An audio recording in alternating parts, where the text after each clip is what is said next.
ஆண்டவர் ரட்சகருமாகிய இயேசு கிறிஸ்துவின் ஈடு இணையற்றதான நாமத்திற்கு மகிமை உண்டாவதாக. இந்த 2024 வருடத்தில் 7வது மாதத்தை காணும் சாக்கியத்தை நாம் எல்லாருக்கும் கர்த்தர் தந்திருக்கிறார். இது ஆண்டவர் நம்மை வைத்ததான அவருடைய அளவற்றதான இரக்கம்.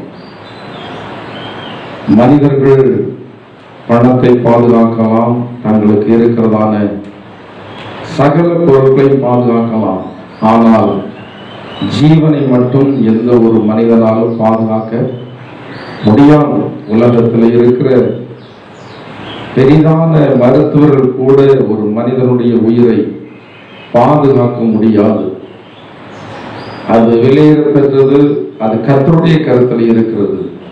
பக்தன் தாவீது சொல்லும்போது, என் காலங்கள் உம்முடைய கரத்தில் அல்லவோ இருக்கிற. இந்த பூமியிலே நாம் வாழ்கிறதான வாழ்க்கையினுடைய காலங்கள் கர்த்தருடைய கரத்தில் இருக்கிறது. அதை ஆண்டவர் கிருபையாக நமக்கு தந்திருக்கிறார். நம் எல்லாரையும் ஜீவனோடு வைப்பதற்கு நோக்கம் உண்டு. வேதத்தில் வந்து பார்க்கிறோம், கனிகொடாத மரத்தை தோட்டத்தினுடைய எஜமான் வெட்டி போட வேண்டும் என்று சொல்லும் போது தோட்டத்து வேலைக்கான சொல்கிறோம், இது இந்த ஒரு வருடம் மட்டும் நிற்கட்டும் என்று சொல்லி. அப்படியே நமக்கு ஒவ்வொரு நாட்களும் இந்த ஒரு நாள் இருக்கட்டும் இவர்கள், இந்த ஒரு நாள் இருக்கட்டும் இவர்கள் என்று சொல்லி நம்மை ஆண்டவருக்காக கனி கொடுக்கும்படியாக, பலன் கொடுக்கும்படியாக ஆண்டவர் வைத்திருக்கிறார். எனவே கர்த்தருடைய பிள்ளைகளாகிய நாம் நன்றியர்களுடைய இருதயத்தோடு கர்த்தருடைய நாமத்தை நாம் இன்னும் மகிமைப்படுத்த நாம் நம்மை ஒப்புக் கொடுப்போம். கர்த்தர் நம்மை ஆசீர்வதிப்பாராக.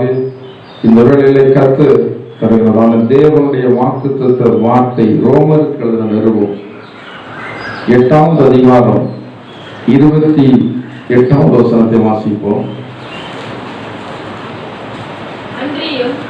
அந்தியும் அவருடைய தீர்மானத்தின்படி அழைக்கப்பட்டவர்களாய் தேவனிடத்தில் அன்பு கூறுகிறவர்களுக்கு சகலமும் நன்மை உண்டாகும்படி, நன்மைக்கு ஏதுவாகும்படி நடைபெற்று வருகிறது. கர்த்தருடைய நாமத்திற்கு மகிமை உண்டாவதாக. ஆண்டவராகிய இயேசு கிறிஸ்து சகல காரியங்களிலும் நமக்கு நன்மை தருவேன் என்று சொல்லி இந்த மாதத்திலே ஆண்டவர் வாக்கு பண்ணுகிறார். ஒருவேளை நமக்கு விரோதமாக நடைபெறுகிறதான தீமையான செயல்களை நேரடியாக பார்க்கும்போது நன்மை இல்லாமல் தீமை அல்லவா நடைபெறுகிறது என்று சொல்லி நாம் நினைக்கிறதான அநேக நேரங்கள் உண்டு.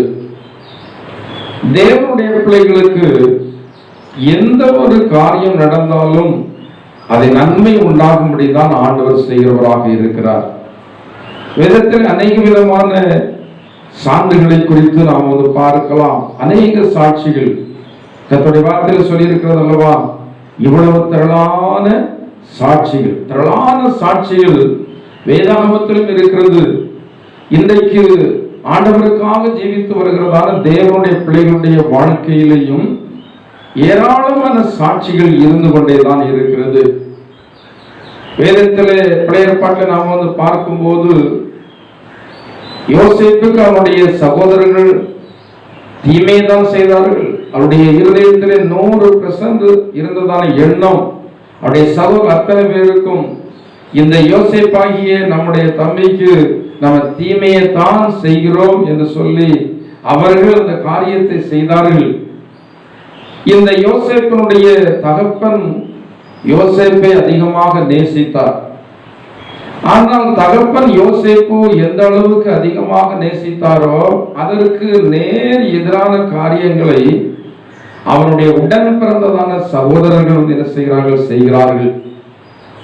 நம்மையும் நம்முடைய ஆண்டவராய் இயேசு கிறிஸ்து நம்முடைய பரம தகப்பனாய் இருக்கிறதான ஆண்டவர் மிக அதிகமாக வந்து நேசிக்கிறார். ஆனால் நம்மோடு இருக்கிறதான ஜனங்கள், நம்மை சூழ இருக்கிறதான ஜனங்கள், நாம் வேலை செய்கிறதான இடத்துல இருக்கிறதான ஜனங்கள், நாம் பேசி பழகிறதான ஜனங்கள் எப்போதும் நமக்கு தீமையைத்தான் வந்து செய்கிறார்கள். அவர்கள் மனப்பூர்வமாக தீமையை செய்கிறார்கள். ஆனால் தேவனுடைய மனுஷனாகிய யோசேப்பு அந்த தீமையை மனப்பூர்வமாக ஏற்றுக்கொள்கிறார். கர்த்தருடைய பிள்ளைகளுக்கு நன்மை மட்டும்தான் நன்மை கொடுக்கும் என்பது அல்ல. எல்லா மனிதர்களும் தேவனுடைய பிள்ளைகளுக்கு விரோதமாக செய்கிறதான தீமைகள் வேதத்திலே சொல்லி இருக்கிறது போல இந்த யோசேப்புக்கு அவருடைய சகோதரர்கள் தீமை செய்தார்கள். ஆண்டவர் தீமையை நன்மையாக முடியப்படுகிறார். ஆண்டவர் இருளை வெளிச்சமாக்குகிறதான தேவன். நமக்கு விரோதமாக ஜனங்கள் பல்வேறு விதங்களிலே செயல்படும் போது நாம் ஒரு இருண்ட சூழ்நிலையில இருக்கிறது போல நாம் வந்து உணரலாம். நமக்கு பாதை தெரியாது, இருளான சூழ்நிலையில பாதை தெரியாது, எங்கே போக வேண்டும் என்று தெரியாது, என்ன செய்ய வேண்டும் என்று தெரியாது, யாரை பார்க்க வேண்டும் என்று சொல்லி தெரியாது. அதுதான் இருளினுடைய ஒரு நிலைமை. அந்த இருளான சூழ்நிலையில கர்த்தருடைய வார்த்தையிலே சொல்லப்பட்டிருக்கிறபடி அந்த நேரத்திலும் கர்த்தர் நமக்கு வெளிச்சமாக இருப்பார். துன்பத்தின் நடுவிலே நாம் நடந்தாலும் நமக்கு விரோதமாக இருக்கிற எல்லா ஜனங்களும் நமக்கு துன்பத்தையே செய்தாலும் ஆண்டவராகிய தேவன் நம்மை உயிர்ப்பிப்பேன் என்று சொல்லி வாக்குப்படுகிறார். இதற்காக ஆண்டவர் தீமையை நன்மையாக முடிய செய்கிறார். இதற்காக இருளை வெளிச்சமாக்குகிறார். இதற்காக துன்பத்தின் நடுவில் நடக்கும்போது நம்மை உயிர்ப்பிக்கிறார் என்றால் நாம் தேவனால் அன்பு கூறப்பட்டு தேவனால் அழைக்கப்பட்டதான ஜனங்கள். அதில் கீழே வந்து நீங்கள் அநேக வசனங்களை வாசித்து பார்க்கும்போது தேவனுடைய அழைப்பை பெற்றதான தேவனுடைய ஜனங்களை ஆண்டவர் மகிமைப்படுத்தி இருக்கிறார் என்று சொல்லி சொல்லப்பட்டிருக்கிறது. நம்ம எல்லாம் அவருடைய நாமம் மகிமைப்படும்படியாகவே ஆண்டவர் நடத்தி வருகிறவர். சூழ்நிலைகள் எதுவாக இருந்தாலும் நீங்கள் அதை குறித்து பெரிதாக கலங்க வேண்டும் என்பதன் அவசியமே இல்லை. நம் ஆண்டவர் நம்மோடு இருக்கும் போது, நம்முடைய ஆண்டவருடைய கிருபையும் ஒத்தாசையும் நம்மோடு இருக்கும் போது, நமக்கு தீமை செய்கிறதான மனிதர்கள் தீமை என்று சொல்லி செய்தாலும் அந்த தீமை நமக்கு நன்மையாக வந்து மாறும். தானியேல் எவ்வளவோ ஜெபிக்கக்கூடியதான ஒரு மனிதனாக இருந்தாலும் அந்த தானியேலுடைய வாழ்க்கையிலும் தீமை வந்து வரத்தான் செய்கிறது. இந்த தானியேல் தினமும் 3 வேளை தவறாமல் வந்து என்ன செய்தார்? ஜெபித்தார். அவர் நன்றாக இருக்கிற நேரத்திலேயும் அவருக்கு விரோதமாக சதி திட்டம் தீட்டப்பட்டிருக்கிறது. இந்த ராஜாவினால் நிச்சயமாக நாம சிங்கத்தினுடைய கெபிக்குள் போடப்படுவோம் என்று சொல்கிற கட்டளை இருந்த போதிலும் தான் முன்பு செய்து வந்த படியே தேவனிடத்தில் ஜெபிக்கிறதான ஜனங்கள் எப்போதும் தங்களுடைய மனநிலைமையை ஒரே நிலையில வந்து வைத்துக் கொள்ள வேண்டும். அதுதான் சொல்லப்பட்டிருக்கிறது, நிலை வரமான ஆவி. அநேக வேளைகளிலே நாம் வந்து நிலை குலைந்து போய்விடுகிறோம். சில சூழ்நிலைகள் எவ்விதமாக சூறாவளி காற்று அடிக்கும் போது சில மரங்கள் நிலை குலைந்து மறுபடியும் இருக்கிறது, சில மரங்கள் நிலை குலைந்து சாய்ந்து விடுகிறது. நாம் சாய்ந்து விடுகிறதான மரத்தை போல் இருக்கக்கூடாது. நம்முடைய வாழ்க்கையிலே சூறாவளி போன்றதான பிரச்சனைகள் கடந்து வந்தாலும் நாம் ஆண்டவரை நம்புகிறபடினால், ஆண்டவர் நம்மோடு இருக்கிறபடினால், ராஜாவின் ஜெய கம்பீரம் நம்மோடு இருக்கிறபடினால் நாம் நிலையாக கர்த்தருடைய காரியத்தில் வந்து இருக்க வேண்டும். இந்த தானியேலுக்கு அவனோடு கூட பணியாற்றினதான ஜனங்கள் தீமையான காரியங்களை செய்யும்படிதான் ராஜாவினிடத்தில் பேசி இந்த தானியேல் ஒருவனுக்காக ஒரு சட்டம் வந்து என்ன செய்கிறது? இந்த ஒருவனுக்காக தானியேலுக்கு தீமை செய்யும் சட்டம் வந்து இயற்றப்படுகிறது. எந்த நிலையில இந்த தானியேல் இருந்தார் என்று நீங்கள் கொஞ்சம் கற்பனை பண்ணி பார்த்தால் தெரியும். ஆனால் இந்த தானியேல் அதை குறித்து கவலைப்படவே இல்லை. சில நேரங்களில் எல்லா ஜனங்களும் நமக்கு விரோதமாக இருப்பாங்க, நம்ம ஒருவர் தனித்து இருப்போம். நம்முடைய குடும்பத்துல பெற்றோர்கள் சில வேளைகளில் எதிராக நிற்பார்கள், உடன் பிறந்தவர்கள் எதிராக நிற்பார்கள், தேசம் வந்து எதிராக நிற்கும், நம்முடைய உறவுகள் எல்லாம் எதிராக நிற்பார்கள். நாம் மட்டும் தனிமை வந்து உணர்வோம், தனிமையில இருப்போம். இந்த தானியேல் இந்த நேரத்தில் தனிமையை உணர்ந்தாலும் அந்த தனிமையிலே ஆண்டவரை தன்னோடு கூட சேர்த்து கொண்டார். எனவே இந்த தானியேலுக்கு விரோதமாக இயற்றப்பட்டதான அந்த சட்டத்தின் மூலமாக தானியேல் சேதப்படவில்லை, தானியேலுக்கு ஒரு கேடு வந்து வரவில்லை. இந்த சட்டம் இயற்றுவதற்கு காரணமாய் இருந்தார்களோ அவர்களே அந்த சட்டத்தின்படி தண்டிக்கப்பட்டார்கள் என்று கர்த்தருடைய வார்த்தை தெளிவாக சொல்கிறது. இவைகளெல்லாம் சாட்சிகள். இது ஏதோ என்றைக்கோ நடந்தது, நம்முடைய வாழ்க்கையில் நடக்காது அப்படியெல்லாம் அல்ல. ஆண்டவர் எப்படி நேற்றும் இன்றும் என்று மாறுதவராய் இருக்கிறாரோ அதே போல தேவனுடைய வார்த்தையும் இன்றைக்கு மாறுதலாய் இருக்கிறது. தேவனுடைய சாட்சிகளும் இன்றைக்கு மாறுதலாய் இருக்கிறது. அந்த தானியேலுக்கு விரோதம் செய்தான அத்தனை ஜனங்களும் அந்த சட்டம் இயற்றுவதற்கு காரணமாய் இருந்ததான ஜனங்கள் எல்லாம் சிங்கத்தினுடைய கெபியிலே போடப்பட்டார்கள். தானியேலுக்கு அந்த காரியம் ஜெயமாக வந்து இருந்தது.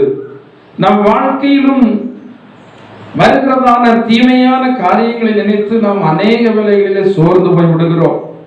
சில வேளைகளிலே இந்த யோசேப்புக்கு உடன் பிறந்த சகோதரர்கள் விரோதமான காரியங்களை செய்தது போல நாம் நேசிக்கிறவர்கள், நம்முடைய உறவுகள், நம்முடைய இரத்த சம்பந்தமானவர்கள் நமக்கு விரோதமான தீமையான காரியங்களை செய்கிறது உண்டு.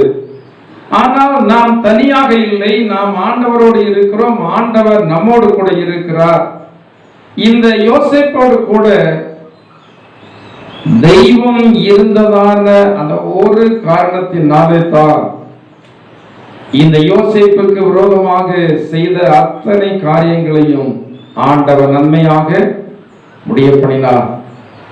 நாம் வாசித்ததான வேத பகுதியில் சொல்லப்பட்டிருக்கிறது, தேவனிடத்திலே அன்பு கூறுகிறவர்களுக்கு நிபந்தனை என்னவென்றால் நமக்கு எல்லா காரியங்களும் நன்மையாக நடக்க வேண்டும் என்றால், நமக்கு எதிராக சதி திட்டங்களை தீட்டுகிறதான ஜனங்கள் அதிலே சிக்கி நாம் விடுதலையாக்கப்பட வேண்டுமானால் நிபந்தனை வேதம் சொல்கிறது, தேவனிடத்தில் அன்பு கூறுதல் நமக்கு வேண்டும்.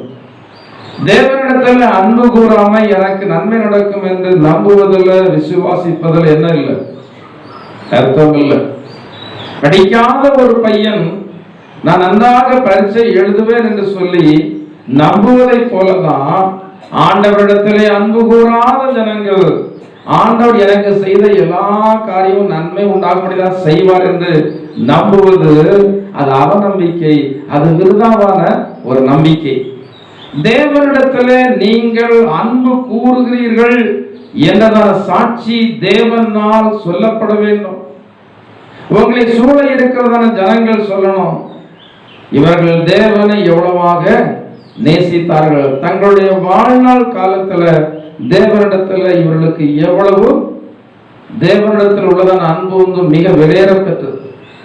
தேவனிடத்தில் உள்ளதான அன்பு சில வேளைகளில உறவுகள் மேல கூட நாம அன்பற்ற நிலைமையில இருக்கிறோம் என்றதான ஒரு நிலையை வந்து உருவாக்கும்.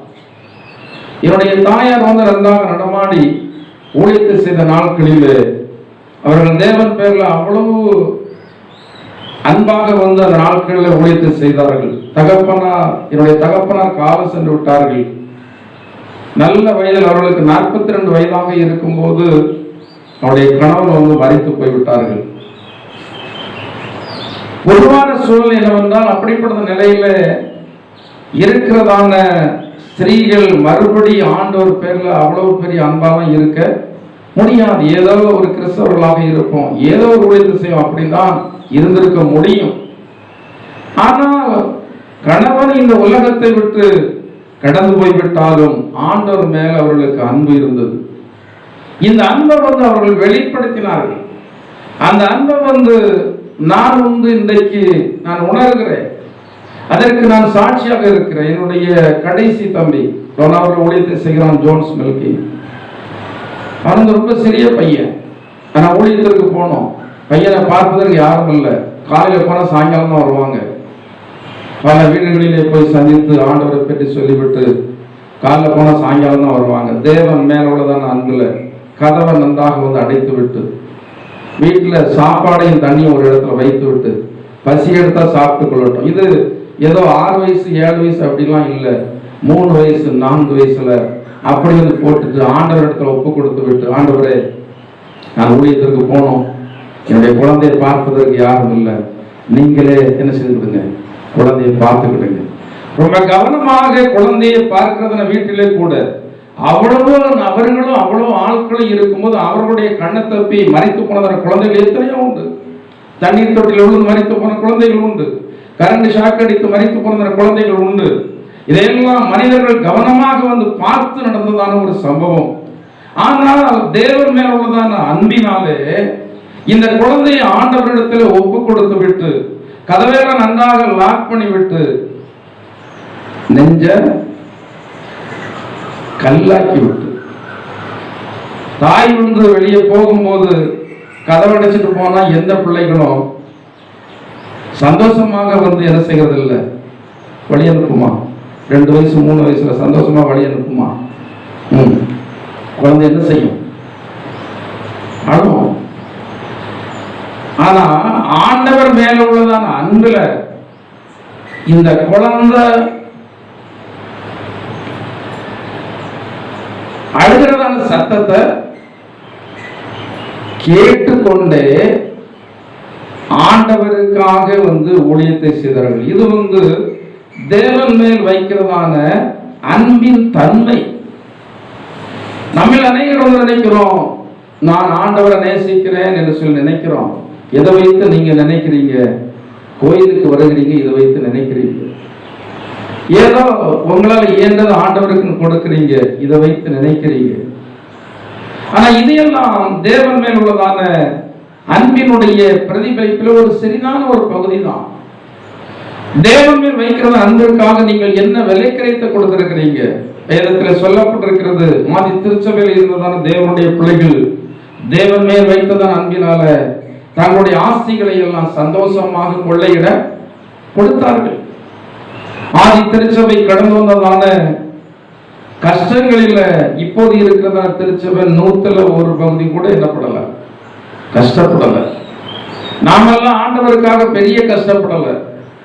ஆனா இந்த திருச்சபை ஆரம்பிக்கும் போது இருந்ததான ஆரம்ப நாட்கள் உள்ளதான விசுவாசிகள் எல்லாம் ஆண்டவர் மேல் உள்ளதான அன்பில் அநேக கஷ்டங்களை வந்து என்ன செய்தாங்க, சகித்தாங்க, ஏற்றுக்கொண்டாங்க. உறவுகள் அவர்களை பகைத்தது. நண்பர்களாக இருந்தவர்கள் இவர்களை பார்த்து முகத்தால் திருப்பிட்டு போனாங்க. இதெல்லாம் வந்து ஆண்டவர் மேல் வைத்ததான அன்பிற்காக இந்த சபையில் வந்ததான ஆதி விசுவாசிகள் செய்ததான செயல்கள். ஆனா வேதத்தை சொல்லி இருக்கிறது அல்லவா, இவைகளெல்லாம் மறந்து விடுவதற்கு தேவன் அநீதி உள்ளவர் அல்ல. ஆதி நாட்களிலே நீங்கள் பட்டதான கஷ்டங்களை தேவன் மறந்து விடவில்லை. அவர் மறக்காதபடினாலதான் நாம் இருக்கிறதான அதே இடத்துல உங்களுடைய தலையை வந்து நிமிர்த்தி வைத்திருக்கிறார். உங்களை கனத்திற்குரிய பாத்திரமாக வந்து ஆண்டவர் வைத்திருக்கிறார். நீங்கள் ஒருவேளை அந்த செயல்களை எல்லாம் மறந்திருக்கலாம். இப்படியெல்லாம் நான் ஆண்டவருக்காக நான் அன்பு கூர்ந்து நான் ஜீவித்தபடினால என்னுடைய உறவுகள் என்னை பகைத்தது எல்லாம் கர்த்தருடைய நாமத்தின் நிமித்தமாக. தேவன் என் மேல் அன்பு வைத்தார். அந்த தேவன் என்னை அழைத்திருக்கிறார். எதற்காக? தேவனிடத்திலே அன்பு கூறும்படியாக. இந்த தேவனிடத்திலே நீங்கள் அன்பு கூறுகிறவர்களாக இருந்தால் அனைத்து காரியங்களும், எல்லா காரியங்களும் நன்மை உண்டாகும்படியாக நம்முடைய வாழ்க்கையில நடைபெறும். ஜனங்கள் தீமை என்று சொல்லி வந்து செய்வார்கள். இவர்களுக்கு தீமையை தான் செய்கிறோம் என்று சொல்லி செய்வார்கள். அவர்களுடைய புத்திக்கு எட்டின வரைக்கும் அவர்கள் செய்கிறது தீமைதான். ஆனால் ஆண்டவருடைய பார்வையில அவர்கள் செய்கிறதா தீமைதான் நமக்கு நன்மையாக முடிய போகிறது. கொஞ்சம் நினைத்து பாருங்கள். யோசேப்பை அவருடைய சகோதரர்கள் இவ்விதமாக இஸ்மவேலிடத்தில் வெற்றி போடாவிட்டால் இந்த யோசேப்பு இவ்வளவு பெரிய ஒரு பதவியில இருந்திருப்பானா? அவன் சொந்த தேசத்திலேயே தன்னுடைய தகப்பனாருடைய அன்பிலேயே அரவணைப்பிலே இருந்திருப்பான் என்றால் இவ்வளவு பெரியதான ஒரு பெரிய அந்தஸ்துக்கு அந்த யோசேப்பு உயர்த்தப்பட்டிருக்க மாட்டான். ஆனால் இந்த யோசேப்பு தேவனுடைய தரிசனத்தை பெற்றதான ஒரு மனுஷன். அங்க யோசேப்புடைய தகப்பனார் கூட சொல்றாரு, நானும் உன்னுடைய சகோதரரும் உன்னை வணங்குவோமோ, வணங்கணும்னு ஆண்டவர் வந்து ஒரு திட்டத்தை வைத்திருந்தா வணங்கிதான் ஆக வேண்டும். யோசேப்பு சிறுவனாக இருந்தாலும், பெரிய அளவுக்கு நாலேஜ் இல்லாதவனாக இருந்தாலும், அவனுக்கு பெரிய பலமெல்லாம் இல்லாதவனாக இருந்தாலும், ஆனால் யோசேப்பை தேவன் அழைத்திருக்கிறார். யோசேப்பை எதற்காக அழைத்தார்? அவனை வரும் நாட்களிலே அவன் எகிப்து தேசத்திற்கு யாராக மாற வேண்டும்? ஒரு ஆளுநராக வந்து என்ன செய்யணும்? சாதாரண காரியமா? இவன் இங்க இருந்து போகும்போது அவனுக்கு பேர் என்ன பேரு? அவன் அடிமை. அவன் பேர் அடிமை. ஒரு அடிமை சுயாதீனமாக வாழ்கிறதான ஜனங்கள் மத்தியிலே அவர்களை விட, அந்த சுயாதீனமாய் வாழ்கிறதான ஜனங்களை விட இந்த அடிமை உயர்த்தப்படுவான் என்பது அது நடைபெறாத ஒரு காரியம். அது ஆண்டவர் நினைத்தால் எதுவுமே என்ன செய்யும்? நடைபெறும். நமக்கு கடினமாக இருக்கிறது, நமக்கு முடியாது என்று சொல்லி இருக்கிறது, ஆண்டவருடைய பார்வையில அது மிகவும் லகுவாக நடைபெறக்கூடியது. நாம் அப்படிப்பட்டதான தெய்வத்தை தான் வழிபடுகிறோம். எனவேதான் நாம் பாடினோம், கர்த்தாவே தேவர்களில் உமக்கு ஒப்பானவர் யாரும் இல்லை. ஏராளம் தெய்வங்கள் இருக்கிறாங்க, ஏராளம் கர்த்தாக்கள் இருக்கான்னு சொல்லி வேதத்தெல்லாம் சொல்லப்பட்டிருக்கிறது. அநேக நல்லவர்கள்லாம் இருக்கிறாங்க, வல்லவர்கள்லாம் இருக்கிறாங்க. ஆனால் யார் எப்படி இருந்தாலும் நம்முடைய ஆண்டவர் இயேசு கிறிஸ்துவுக்கு நிகரான ஒருவர் வானத்திலும் இல்லை, பூமியிலும் இல்லை. இந்த நம்பிக்கை நமக்குள் இருக்கிறபடினால நாம் நிச்சயமாக வெட்கப்பட மாட்டோம். இந்த மாதத்திலே தேவன் நமக்கு எல்லா காரியங்களையும் நன்மை உண்டாகும்படியாக செய்ய போகிறார். சகலமும் நமக்கு நன்மை உண்டாகும்படியாக நடக்க போகிறது. ஆபிரகாமை சகல காரியங்கள் ஆசீர்வதித்ததான தேவன் உங்களை எல்லாரையும் சகல காரியங்களிலேயும் என்ன செய்வார்? உங்களால சொல்ல முடியுமா? சென்ற வாரத்துல ஞாயிற்றுக்கிழமை ஒரு வாய்மொழி என்றதான இடத்துல ஒரு சகோதரர் என்னைய அவர் வீட்டில் நடைபெறுகிறதான ஒரு நிகழ்ச்சிக்கு வந்து அழைத்திருந்தார். ஒன்று, அவருடைய வீட்டில் வந்து மேல மாடி எடுத்து கட்டியிருக்கிறாங்க. கீழே ஏற்கனவே கிரவுண்ட் ஃப்ளோர் இருந்தது, மேல செகண்ட் ஃப்ளோர், ஃபர்ஸ்ட் ஃப்ளோர் எடுத்து வந்து கட்டியிருக்கிறாங்க. அப்ப அவருக்கு கர்த்தருடைய பிள்ளைகளை கூப்பிட்டு இந்த இடத்துல ஒரு கூட்டத்தை வைத்து ஆண்டவரை மகிமைப்படுத்த வேண்டும். அந்த இடத்துல மிக பெரிய எதிர்ப்பின் மத்தியில் அவர் ஆண்டவருக்காக வந்து வாழ்ந்து வருகிறார். இன்னைக்கு அவர் வேலையெல்லாம் செய்து கொண்டிருக்கிறார். ஆனா அவருடைய வீட்டில் ஒரு சபை இருக்கிறது, அவர் தான் நடத்தி கொண்டிருக்கிறார். ஆனா நம்ம எத்தனையோ வருட விசுவாசிகளாக இருக்கிறோம், ஊழியம் செய்ய வேண்டும் என்ற ஒரு சிறிய எண்ணம் கூட இல்லை. அப்போ ஆண்டவர் அவரை படிப்படியாக உயர்த்தி சாட்சி சொல்றாரு, ஆண்டவர் என்ன சகல காரியங்களிலே என்ன செய்திருக்கிறார்? சகல காரியங்களை ஆசீர்வதித்து வைத்திருக்கிறார். தூரத்தில் இருந்து பார்க்கும்போது அது ஒரு சர்ச்சை என்று சொல்லி நான் வந்து போகிறேன். பக்கத்துல சர்ச்சை கட்டி வைத்திருக்கிறார். ஆனால் அவருடைய வீட்டுல மேல வந்து மிக பிரம்மாண்டமான சிலுவை வந்து நாட்டி வைத்திருக்கிறார். லைட் போட்டு தூரத்துல இருந்து பார்த்தா அது என்ன மாதிரி தெரிகிறது? சர்ச் மாதிரி வந்து தெரிகிறது. பக்கத்துல போன போலதான் தெரிகிறது, சர்ச் அல்ல, இது ஒரு தேவனுடைய மனுஷனுடைய வீடு என்பதும் தெரிகிறது. ஏராளம் எதிர்ப்பு, அநேக கர்த்தருடைய நாமத்தின் நிமித்தமாக அநேக போலீஸ் கேஸ் எல்லாம் சந்தித்ததான ஒரு மனிதன். ஆனா அந்த இடத்துல அவர் ஆண்டவரை வந்து விடாம இந்த குடும்பத்திலிருந்து கடந்து வந்தவர் தான். அவருடைய பேர் வந்து முருகானந்தம். அந்த முருகானந்தம் என்பவர் இன்றைக்கு ஆண்டவருடைய ஆனந்தத்தை பெற்றபடினால ஆனந்த் என்றதான பெயரோடு அவர் அழைக்கப்பட்டு வருகிறார். அந்த இடத்துல ஆண்டவர் அவரை ஆனந்தத்தோடு வந்து என்ன செய்திருக்கிறார்? வைத்திருக்கிறார். மட்டுமல்லாமல் அந்த நிகழ்ச்சியோடு கூட அவருடைய மகனுக்கு ஆண்டவர் ஒரு ஆண் குழந்தையை வந்து கொடுத்திருந்தார். இரண்டாவது ஆண் குழந்தை. அந்த குழந்தைக்கு முதலாவது பிறந்த நாள். தேவனுடைய பிள்ளைகளுடைய ஆசீர்வாதம் நமக்கு வேணும். அவர் என்ன ஊழியத்தை செய்தாலும் இன்றைக்கு வேலை செய்து கொண்டு ஊழியத்தை செய்கிற அப்படின்னால அவர் தன்னை உணர்கிறார், நான் ஒரு விசுவாசியாகத்தான் இருக்கிறேன், ஊழியக்காரர் வந்து ஆசீர்வதிக்க வேண்டும் என்று சொல்லி அந்த 2 விதமான காரியத்திற்காக ஆண்டவரை ஸ்தோத்தரிக்கும்படி எங்களை அழைத்திருந்தார். கட்டாயம் குடும்பமாகத்தான் வர வேண்டும் என்று சொல்லி அழைத்திருந்தார். அவர் கம்பெனியில் வந்து மேனேஜராக இருக்கிறார், ஒரு வெண்டுமில் கம்பெனியில் ஒரு மேனேஜராக இருக்கிறார். இன்றைய வரைக்கும் என்னைக்கு ஆண்டவரை ஏற்றுக்கொண்டாரோ அந்த நாளில் இருந்து எவ்வளவு அடக்குமுறை வந்தாலும் பரவாயில்லை, ஆண்டவரை நேசித்திருக்கிறார். நான் ஆண்டவருடைய அன்பிற்கு பாத்திரமாக நான் நடந்து கொள்ள வேண்டும் என்று சொல்லி அவர் தேவன் பேரில் அன்பாக இருந்து வருகிறார். அந்த இடத்துல அவர் ஆண்டவருக்காக விலைக்கரையை கொடுத்தார். ஆண்டவர் அவரை அந்த தேசத்துல கனம் பண்ணி இன்றைக்கு அவர் சாட்சி சொல்கிறார், ஆண்டவர் என்னை சகல காரியங்களிலேயும் ஆசீர்வதித்து வைத்திருக்கிறார். எல்லா காரியங்களிலேயும் கர்த்தருடைய ஆசீர்வாதம் உங்களுக்கு வேண்டும் என்றால் நீங்கள் தேவனிடத்துல அன்பு கூறுங்க, முழு மனதோடு அன்பு கூறுங்க. தேவன் மேல் நீங்கள் வைக்கிறதான அன்பை செயல்பாடுகளில் இருக்கிற இடத்துல, இருக்கிற குடும்பத்தில், இருக்கிற சபையில, இருக்கிற ஊரில், நீங்கள் வேலை செய்கிறதான இடத்துல வெளிப்படுத்துங்கள். கர்த்தர் எல்லா காரியங்களிலையும் இந்த மாதத்திலே உங்களை ஆசீர்வாதத்தோடு நடத்துவாராக. நாம் எல்லாம் முழங்கால் படியிட்டு ஜெபம் செய்வோம். இந்த மாதத்தின் ஆசீர்வாதத்தை கர்த்தர் தரும்படியாக ராஜேந்திரன் முன்பு வந்து ஜெபிக்கும்படி கேட்டுக்கொள்கிறேன்.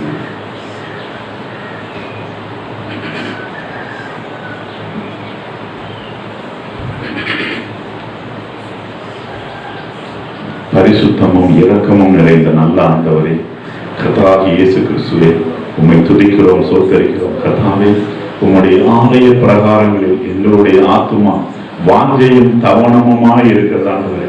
எங்களுக்குள்ளாக இருக்கிற இந்த வாஞ்சை தவனம் போதாத ஆண்டவரே, இன்னமும் கர்த்தரை தேடுகிறது ஆண்டவரே.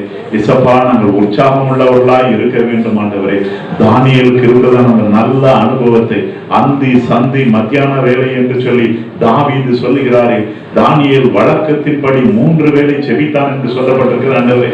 எங்களுடைய வாழ்க்கையில் ஆண்டவரே, நீர் எங்களுக்கு வைத்திருக்கிற நன்மைகளை, ஆசீர்வாதங்களை சுதந்திரிப்பதற்கு எங்களுடைய ஜெபம் குறைவாய் இருக்கிறது ஆண்டவரே. நாங்கள் ஜெபிக்க வேண்டிய அளவின்படி ஜெபிக்கவில்லை ஆண்டவரே. தெய்வ சமூகத்திலே காத்திருக்க வேண்டிய வேலைக்கு தக்கதாக நாங்கள் காத்திருக்கவில்லை இயேசப்பா. இந்த 6 மாதங்கள் நீர் எங்களுக்கு செய்த எல்லா விதமான சிறிதும் பெரிதுமான நன்மைகளுக்காக, உபகாரங்களுக்காக உமக்கு ஸ்தோத்திரம் செலுத்துகிறோம் ஆண்டவரே.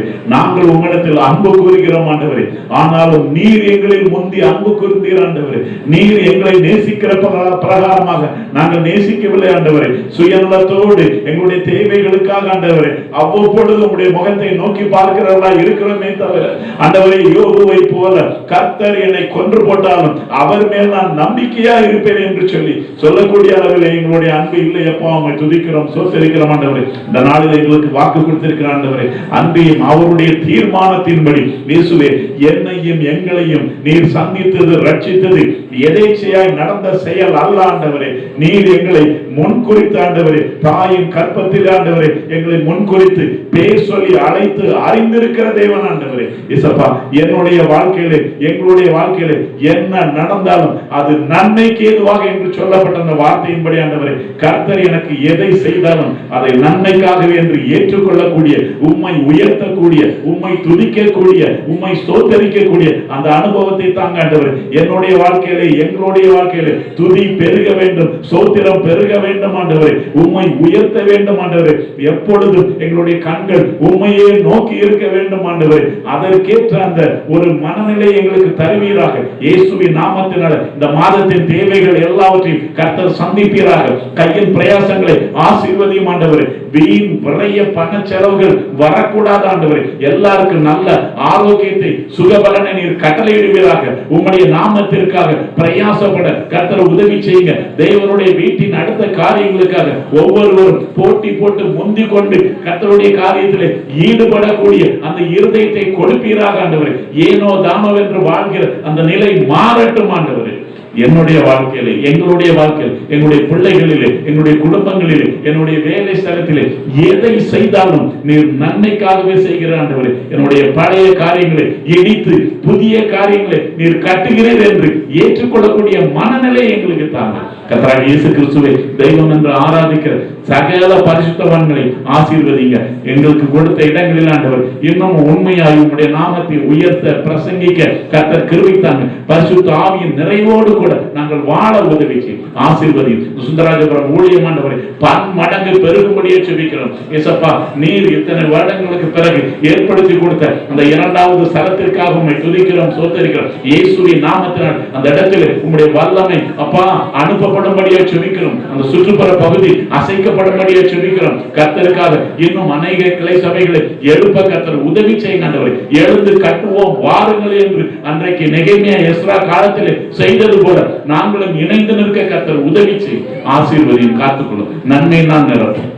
எங்களுடைய அப்பத்தையும் தண்ணீரை நீர் ஆசீர்வதித்துக் கொள்ளும். கர்த்தருக்கு கொடுக்கிற காரியத்தில் நாங்கள் சோர்ந்து போகாதபடி உற்சாகமாய் கொடுக்க உதவி செய்யும். உற்சாகமாய் கொடுக்கிற நேரத்தில் கர்த்தர் பிரியமா இருக்கிற அந்த வார்த்தையின்படி நாங்கள் வாழ எங்களுக்கு உதவி செய்யும். எங்களுடைய குற்றங்களை குறைகளை மன்னியும். இயேசுவின் நாமத்தில் தாழ்த்தி ஒப்பு கொடுத்து ஜெபிக்கிறேன் எங்கள் ஜீவனம் நல்ல பிதாவே. ஆமென்.